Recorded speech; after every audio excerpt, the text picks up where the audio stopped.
Hello po, Parts. Welcome po sa ating anong tawag dito? Channel.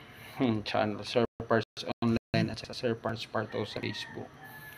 Yan guys, may nawakan po ako na prutas and I want you to guess kung ano po siya.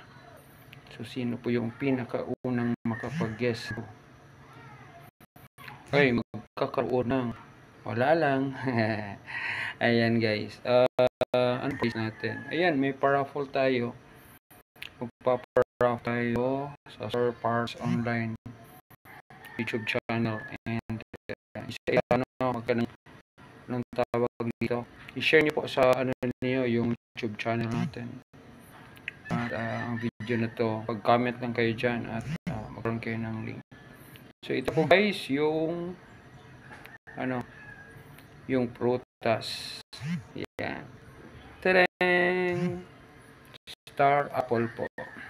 Star apple po ito. So, akala nyo, bakit siya tinatawag na star apple? Hindi naman siya hugi star. Bilog naman siya. Actually guys, yung mga star bilog din. Pero, may talaga to guys. May talagang reason bakit tinatawag siya na star apple. Hindi dahil sa bilog, kundi yung hugis na may star. So, yan. Try natin i-cut ito guys. Post ko muna yung video ha.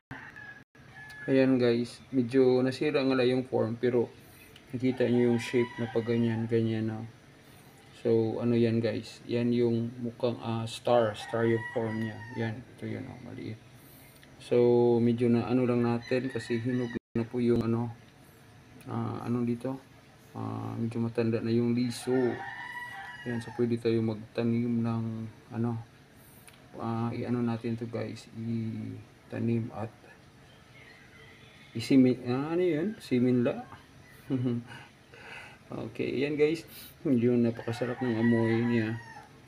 Yan, maraming salamat sa panonood at yan, paki-share guys yung video natin na to at punta po kayo sa Sir Parts Online YouTube channel.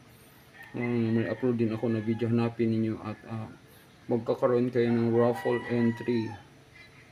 Ayan, maraming salamat sa inyong panonood guys. Bye everyone, thank you for watching. Kain po tayo ng mga prutas. Ayan guys, sa mga gusto palang anong tawag dito, guminhawa yung kanilang pakiramdam at maging healthy, meron po tayong binibenta na Sante Barley products.